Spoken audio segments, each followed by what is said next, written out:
কি অবস্থা সবার, ক্যাপ্টেন সুবাসার আরো একটা নতুন ভিডিওতে তোমাদের সকলকে জানাচ্ছি স্বাগতম। এর আগে কিন্তু আমরা ক্যাপ্টেন সুবাসার প্রথম 4টা এপিসোডের কাহিনী জেনেছিলাম। আজকে আমরা ক্যাপ্টেন সুবাসার 5, 6, 7, 8 এই 4টা এপিসোডের কাহিনী জানবো। তো আমি আর বেশি কথা না বলে সরাসরি মূল ভিডিও শুরু করি। ভিডিও শুরুতেই আমরা মিসাকি নামের নতুন একটা ছেলেকে দেখতে পাই। সেও সুবাসার মতো ফুটবলকে অনেক বেশি ভালোবাসে, কিন্তু তার বাবা একজন পেইন্টার, এ কারণে তাকে অনেক বেশি জায়গা বদল করতে হয়। মিসাকির বাবা এক এক সময় এক এক জায়গায় গিয়ে পেইন্টিং করে, এ কারণে মিসাকিকেও বারবার স্কুল বদলাতে হয়। পরের দিন সকালবেলা আমরা দেখতে পাই নানকাটসু টিমের প্রত্যেকটা প্লেয়ার রোবটের কথা মতো ফুটবলকে ড্রিবলিং করে স্কুলে যাওয়ার চেষ্টা করতে থাকে। তবে এই কাজটা মোটেও সহজ ছিল না। বেশিরভাগ প্লেয়ারই ফুটবলকে ঠিকমতো কন্ট্রোল করতে পারছিল না। মানাবু নামের এই ছেলেটার তো স্কুলে পৌঁছাতেই অনেক বেশি দেরি হয়ে যায়। আসলে রাস্তাতে সে ঠিকমতো বলকে কন্ট্রোল করতে পারছিল না। তবে রাস্তা দিয়ে আসার সময় সে শুনতে পেয়েছিল সুটেটসু টিম আজকে একটা ফ্রেন্ডলি ম্যাচ খেলবে। এই কথাটা সে তার সকল বন্ধুদেরকে বলে। এই কারণে নানকাটসু টিমের প্রত্যেকটা প্লেয়ার সিদ্ধান্ত নেয় যে তারা সুটেটসু টিমের সেই ফ্রেন্ডলি ম্যাচটা দেখতে যাবে।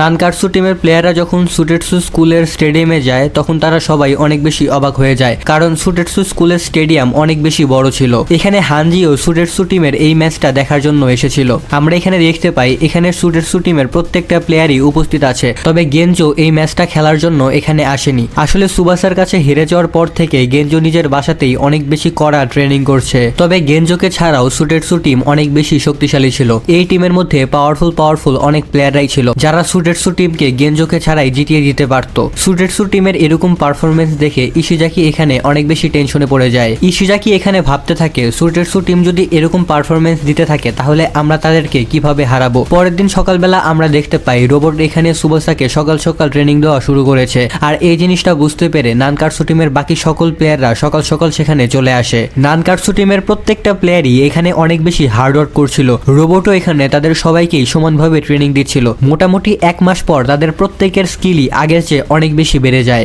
এখন নানকাটসু টিমের কারোরই ফুটবলকে ড্রিবল করে স্কুলে আসতে কোনো সমস্যাই হচ্ছিল না। চিয়ার আপ স্কোয়াডের লিডার সানায়া এখানে স্কুল গেটের সামনে দাঁড়িয়ে সুবাসার জন্য অপেক্ষা করছিল, যেন যখন সুবাসা ড্রিবলিং করতে করতে স্কুলে আসবে তখন যেন সে তাকে দেখতে পায়। সানায়া এখানে তার স্কোয়াডের প্রত্যেককেই বাকি সকল স্পোর্টসকে ইগনোর করতে বলে আর সুবাসাকে এখানে চিয়ার আপ করতে বলে। এরপরে আমরা দেখতে পাই এখন সেই সময়টা চলে এসেছে যখন ইন্টার স্কুল টুর্নামেন্টটা হবে। শেষ প্র্যাকটিসের দিনে রোবট এখানে সবাইকেই ভালো মতো রেস্ট নিতে বলে, যেন তারা প্রত্যেককেই ইন্টার স্কুল টুর্নামেন্টে অনেক ভালো পারফরমেন্স দিতে পারে। এদিকে আমরা দেখতে পাই মিসাকি এখন তার বাবার সাথে এই নানকাটসু শহরেই চলে এসেছে। এদিকে প্র্যাকটিস শেষ করে সুবাসা যখন তার বাসার দিকে যাচ্ছিল তখন সে মিসাকির পাশ দিয়েই যায়। মিসাকি তখন সুবাসার ড্রিবলিং স্কিলকে দেখে অনেক বেশি ইমপ্রেস হয়ে যায়। পরের দিন সকালবেলা আমরা জানতে পারি এই ইন্টার স্কুল টুর্নামেন্টটা হবে সুটেটসু স্কুলের স্টেডিয়ামে। নানকাটসু টিম সেখানে ফুটবলকে ড্রিবলিং করতে করতে আসছিল, আর এই জিনিসটাকে দেখে এখানে থাকা অনেকেই তাদের নিয়ে মজা করতে থাকে। ইশিজাকি তখন তাদের কাছে গিয়ে তাদেরকে চুপ করিয়ে দেয়। ফুটবল ম্যাচটা শুরু হতে এখনো হাতে বেশ কিছু সময় বাকি ছিল, এই কারণে নানকাটসু টিম এখানে অন্যান্য স্পোর্টস গুলো দেখতে যায়। আমরা দেখতে পাই এখানে থাকা অনেকেই নানকাটসু টিমকে অনেক বেশি ক্রিটিসাইজ করছে। আসলে গতবার ফুটবল প্রতিযোগিতায় নানকাটসু টিম সুটেটসু টিমের কাছে অনেক বাজেভাবে হেরে গিয়েছিল। এদিকে তখনই আমরা জানতে পারি রানিং কম্পিটিশনে নানকাটসু টিমের প্লেয়ার অনেক বেশি আহত হয়ে গেছে। এই কারণে তার বদলে তখন সেখানে সুবাসা জয়েন করে। সুবাসা এখানে ফুটবলকে ড্রিবলিং করতে করতে সামনের দিকে এগিয়ে যাচ্ছিল।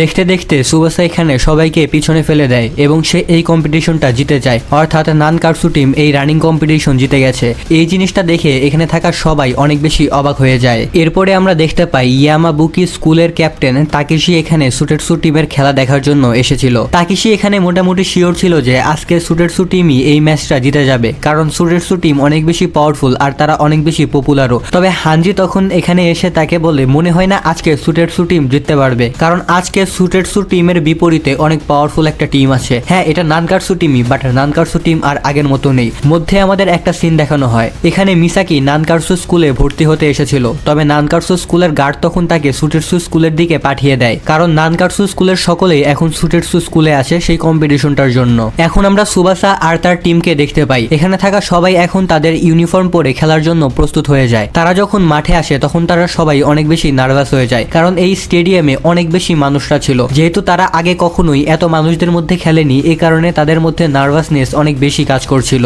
তবে সুটেটসু টিম এখানে কোনো চিন্তাই করছিল না, কারণ সুটেটসু টিমের প্রত্যেককেই এরকম মানুষদের মধ্যে অনেক আগে থেকেই খেলে আসছে। এই কারণে তাদের মধ্যে কেউই নার্ভাস ছিল না। খেলা শুরু হওয়ার আগে সেখানে গেনজো চলে আসে। গেনজো এখানে এসে আবারও সুবাসাকে গোল করার জন্য চ্যালেঞ্জ করে। সুবাসাও এখানে তার চ্যালেঞ্জকে অ্যাকসেপ্ট করে নেয়। এদিকে মিসাকিও তখন সেখানে চলে এসেছিল।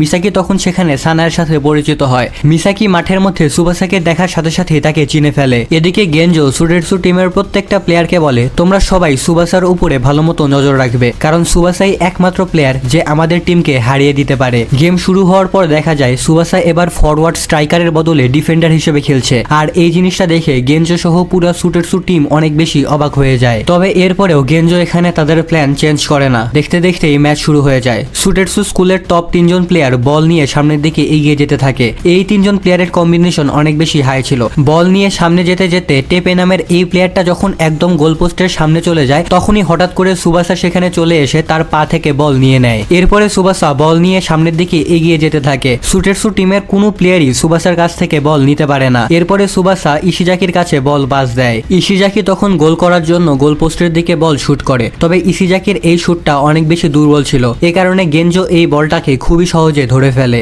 গেনজো এখানে অনেক বেশি রেগেছিল, কারণ সে সুবাসাকে চ্যালেঞ্জ করতে পারছিল না। যেহেতু সুবাসা ফরওয়ার্ড স্ট্রাইকার হিসেবে না খেলে ডিফেন্ডার হিসেবে খেলছিল, এই কারণে গেনজো আর সুবাসা মুখোমুখি হচ্ছিল না। এই ব্যাপারটার কারণেই মূলত গেনজো এখানে রেগেছিল। এরপরে আমরা দেখতে পাই সুডেটসু টিম আবারও তাদের উপরে অ্যাটাক করা শুরু করে। সুডেটসু টিম যখন বল নিয়ে আবারও একদম গোলপোস্টের সামনে চলে গিয়ে বলে একটা শুট করে, তখনই হঠাৎ করে সুবাসা সেখানে চলে এসে তার পা দিয়ে বলটাকে আটকে দেয়। সুডেটসু টিম এখানে যতবার গোল করার চেষ্টা করছিল, প্রত্যেকটা বারই সুবাসা বলটাকে আটকে দিচ্ছিল। এই জিনিসটা মিসাকিও ভালো মতো লক্ষ্য করে। মিসাকি এখানে সুবাসার পারফরমেন্স দেখে অনেক বেশি ইমপ্রেস হয়ে যায়। সুবাসার সাপোর্টের কারণে নানকাটসু টিম এখানে অনেক ভালোভাবে খেলতে থাকে। এই কারণে এত লম্বা সময় পার হয়ে যাওয়ার পরেও সুডেটসু টিম একটা গোলও এখানে করতে পারে না। এরপরে আমরা দেখতে পাই ইশিজাকি এবার বল নিয়ে ড্রিবলিং করতে করতে সামনের দিকে এগিয়ে যাচ্ছে। তবে হঠাৎই তখন সেখানে গেনজো চলে আসে আর ইশিজাকির কাছ থেকে বলটা নিয়ে নেয়। এরপর সে এই বলটা জোরে সুবাসার দিকে পাস দেয় আর সুবাসাকে চ্যালেঞ্জ করে। এখানে আমরা জানতে পারি রোবটের মেইন প্ল্যান ছিল প্রথম হাফে সুবাসা ডিফেন্ডার হিসেবে খেলবে এবং পরবর্তী হাফে সুবাসা কাউন্টার অ্যাটাক করবে। তবে গেনজোর এই চ্যালেঞ্জটা শোনার পর সুবাসা এখানে আর নিজেকে কন্ট্রোল করতে পারে না। সুবাসা এবার একাই বল নিয়ে ড্রিবলিং করতে করতে গোলপোস্টের দিকে এগিয়ে যেতে থাকে। সুডেটসু টিমের কোনো প্লেয়ারই এখানে তাকে আটকাতে পারে না। সুবাসা এখানে একদম গোলপোস্টের সামনে চলে আসে এবং বলে একটা কিক মারে। তবে গেনজো এখানে এই বলটাকে আটকে দেয়। গেনজোর হাতের সাথে বল লেগে বলটা গোলপোস্টের বাইরে চলে যায়। এই কারণে নানকাটসু টিম এখানে একটা কর্নার পায়। নানকাটসু টিমের পক্ষ থেকে এই কর্নারটা সুবাসাই মারে। সুবাসা যখন বলে কিক মারে, তখন বলটা অনেক বেশি কার্ভ হয়ে গোলপোস্টের দিকে যেতে থাকে। তবে বলটা এখানে একটু বেশি কার্ভ হয়ে যায়। এই কারণে বলটা গোলপোস্ট বারে গিয়ে লাগে এবং শেষ মুহূর্তে গেনজো এখানে এই বলটাকে ধরে ফেলে। এই কারণে এখানে কোনো গোল হয় না। আর এভাবেই ফার্স্ট হাফ শেষ হয়ে যায়। আর এই ফার্স্ট হাফে কোনো টিমই গোল করতে পারেনি। এরপরে আমরা দেখতে পাই সুবাসার বাবা ফিরে এসেছে। আর সুবাসার বাবা ফিরে এসেই সুবাসার ম্যাচ দেখার জন্য এখানে এসেছে। আর এই জিনিসটা দেখে সুবাসা এখানে অনেক বেশি খুশি হয়ে যায়। এদিকে সুডেটসু টিম তখন আবারও নতুন নতুন প্ল্যান বানানো শুরু করে। তবে গেনজো এখানে বুঝে গিয়েছিল যে নানকাটসু টিমকে হারানো মোটেও সহজ না। এ কারণে গেনজো তার টিমমেটদেরকে বলে, তোমরা যে কোনো ভাবে জাস্ট একটা গোল করো যেন আমরা এই ম্যাচটা জিততে পারি। যাই হোক, দেখতে দেখতেই ফার্স্ট হাফ শেষ হয়ে যায়। ইশিজাকি এখানে বল নিয়ে সামনের দিকে এগিয়ে যাচ্ছিল। তবে সুডেটসু টিমের একজন প্লেয়ার খুবই সহজে তার কাছ থেকে বল নিয়ে নেয়। এরপর সে গোল করার জন্য সামনের দিকে চলে যায়। তবে নানকাটসু টিমের প্লেয়াররা এটাকে ব্লক করে দেয়। এরপরে আমরা দেখতে পাই সুডেটসু টিমের একজন প্লেয়ার সঙ্গু তার পাওয়ার ব্যবহার করে বলকে একদম নানকাটসু টিমের গোলপোস্টের দিকে পাঠিয়ে দেয়। তখন নানকাটসু টিম থেকে সুবাসা আর সুডেটসু টিম থেকে মামুরু দুজনেই উপরে লাফ দেয় বলটাকে রিসিভ করার জন্য। তবে এটা করতে গিয়ে তারা দুজনেই উপর থেকে নিচে পড়ে যায়। আর এই সুযোগে টেপে সেখানে এসে বলে একটা কিক মেরে এখানে একটা গোল করে দেয়। আর এখানেই এই ম্যাচের প্রথম গোলটা হয়ে যায়। সুডেটসু টিম এখানে প্রথম গোলটা করেছিল। আর এই কারণে সুডেটসু টিম এখানে অনেক বেশি খুশি হয়ে যায়। সুবাসা তখন এখানে থাকা সবাইকে আরো অনেক বেশি মোটিভেট করতে থাকে আর বলে, এটা তো কেবল শুরু, আমরা অবশ্যই এই গেমটা জিততে পারবো। রোবাটো তখন সুবাসাকে ফরওয়ার্ডে খেলার জন্য পাঠিয়ে দেয় যেন নানকাটসু টিম এখানে একটা গোল করতে পারে। সুবাসাকে ফরওয়ার্ডে খেলতে দেখে গেনজো এখানে একটা প্ল্যান বানায় আর এই প্ল্যানটাকে বলা হয় বার্ড কেজ। এখানে অপোনেন্ট টিমের প্লেয়াররা বলকে শুধুমাত্র নিজেদের মধ্যেই পাস করতে থাকে, তারা গোল করার চেষ্টাও করে না। এতে করে শুধুমাত্র সময়ই নষ্ট হয়। আর সুডেটসু টিম যেহেতু একটা গোল করেছে, এ কারণে যদি তারা সময় নষ্ট করতে পারে এতে তাদেরই লাভ। নানকাটসু টিমের প্রত্যেকটা প্লেয়ারই সুডেটসু টিমের প্লেয়ারের কাছ থেকে বল নেওয়ার চেষ্টা করতে থাকে। তবে অনেক চেষ্টা করার পরেও তারা বল নিতে পারে না। ইশিজাকি তখন ভাবতে থাকে, আমরা এত বেশি হার্ডওয়ার্ক করেছি, আমরা এত বেশি পরিশ্রম করেছি, আমরা এভাবে হেরে যেতে পারি না। তাদের মনে হচ্ছিল যে তারা একটা জেলখানায় আটকে গেছে আর এই জেলখানার জন্যই তারা বলটাকে নিতে পারছিল না। ইশিজাকি এখানে অনেক বেশি ফোকাস করে আর ফাইনালি একটা প্লেয়ারের কাছ থেকে সে বলটাকে ছিনিয়ে নিতে সক্ষম হয়। তবে এটা করতে গিয়ে ইশিজাকির পায়ে এখানে ইনজুরি হয়ে যায়। তবে তারপরেও ইশিজাকি এখানে হার মানে না। ইশিজাকি কোনো রকমে বলটাকে সুবাসার কাছে পাস করে দেয়। সুবাসা তখন এই বার্ড কেজটাকে ভেঙে বল নিয়ে গোলপোস্টের দিকে এগিয়ে যেতে থাকে। এখানে সুজেটসু টিমের প্রত্যেকটা প্লেয়ার সুবাসাকে আটকানোর চেষ্টা করতে থাকে। তবে সুবাসা এখানে তার ড্রিবলিং স্কিল দিয়ে খুবই সহজে তাদেরকে পাস করে সামনের দিকে এগিয়ে যায় এবং বলে ফাইনালি একটা শট মারে। বল তখন গোলপোস্টের দিকে ফুল স্পিডে এগিয়ে যেতে থাকে। তবে গেঞ্জো তখন তার হাত দিয়ে বলটাকে আটকে দেয়। বলটা তখন গোলপোস্ট বারে ধাক্কা খায়। গেঞ্জো তখন মনে করে সে হয়তো বলটাকে আটকে দিতে সক্ষম হয়েছে, তবে বল এখনো মাঠের মধ্যেই ছিল। সুবাসা তখন উপরে লাফ দিয়ে একটা বাইসাইকেল কিক মেরে ফাইনালি এখানে নানকাটসু টিমের পক্ষ থেকে একটা গোল করে দেয়। এই গোলটা দেখে এখানে থাকা সবাই অনেক বেশি শকড হয়ে যায়। সুবাসা আসলে এই জিনিসটা শিখেছিল রোবটের কাছ থেকে। গেঞ্জো এখানে অনেক বেশি আপসেট হয়ে যায়, কারণ সে এবারও সুবাসার কাছে হেরে গিয়েছে। আর এভাবেই সেকেন্ড হাফও শেষ হয়ে যায়। এখন দুই টিমই যেহেতু একটা করে গোল ছিল, এ কারণে ম্যাচ হয়ে যায় ড্র।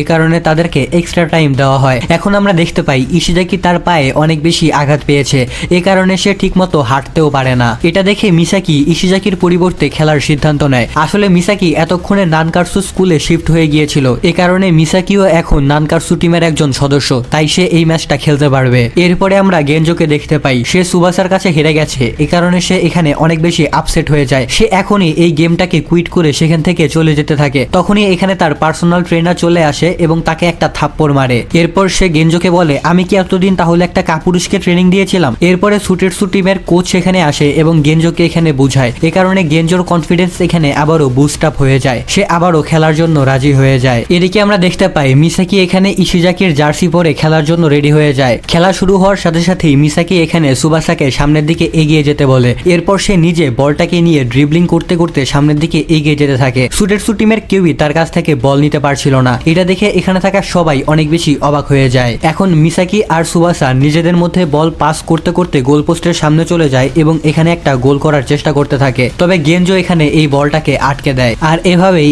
এক্সট্রা টাইমের ফার্স্ট হাফও কোনো গোল না করেই শেষ হয়ে যায়। এক্সট্রা টাইমের সেকেন্ড হাফের শুরুতেই সুটেটসু টিম তাদের ফুল পাওয়ার ব্যবহার করে একসাথে বল নিয়ে সামনের দিকে এগিয়ে যেতে থাকে। এরপরে তারা গোল করার জন্য বলে একটা শুট করে। তবে নানকাটসু টিমের গোলকিপার তখন এই বলটাকে আটকে দেয়। এই কারণে সুটেটসু টিম এখানে একটা কর্নার পেয়ে যায়। সুটেটসু টিমের প্লেয়ারটা তখন কর্নার গোলপোস্টের দিকে মারে না। আমরা দেখতে পাই গেঞ্জো এখন মিডফিল্ডে চলে এসেছে। এই বলটাকে সে তখন গেঞ্জোর দিকে শুট করে। গেঞ্জো তখন তার ফুল পাওয়ার ব্যবহার করে এই বলে একটা কিক মেরে বলটাকে সরাসরি গোলপোস্টের মধ্যে ঢুকিয়ে দেয়। আর এখানেই সুটেটসু টিমের আরো একটা গোল হয়ে যায়। এখন সুটেটসু টিমের গোল ছিল 2 আর নানকাটসু টিমের গোল ছিল 1। তবে নানকাটসু টিমের হাতে কিন্তু আর বেশি সময় ছিল না, 5 থেকে 7 মিনিটের মতো সময় ছিল আর একটা গোল করার জন্য। আর এখানেই আজকের এই ভিডিওটা শেষ হয়ে যায়। এখন নানকাটসু টিম যদি এই 5-7 মিনিটের মধ্যে একটা গোল করতে পারে তাহলে ম্যাচটা কিন্তু আবারও ড্র হবে এবং তারা পেনাল্টির সুযোগ পাবে। তবে তারা যদি গোল করতে না পারে তাহলে নানকাটসু টিম কিন্তু সুটেটসু টিমের কাছে হেরে যাবে। এখন নানকাটসু টিমের আমাদের ক্যাপ্টেন সুবাসা আর মিসাকি এই দুজন মিলে কি গোল করতে পারবে নাকি তারা এই ম্যাচটা হেরে যাবে, এটা আমরা জানতে পারবো এর পরের ভিডিওতে। তো এই সিরিজটা তোমাদের কেমন লাগতেছে সেটা অবশ্যই আমাকে কমেন্ট করে জানাই দিও। এই সিরিজটা কিন্তু অ্যাকচুয়ালি অনেক বেশি ইন্টারেস্টিং, তাই না? যাই হোক, আজকের মতো আমি এখানেই বিদায় নিচ্ছি। ভালো থাকো, সুস্থ থাকো, আল্লাহ হাফেজ।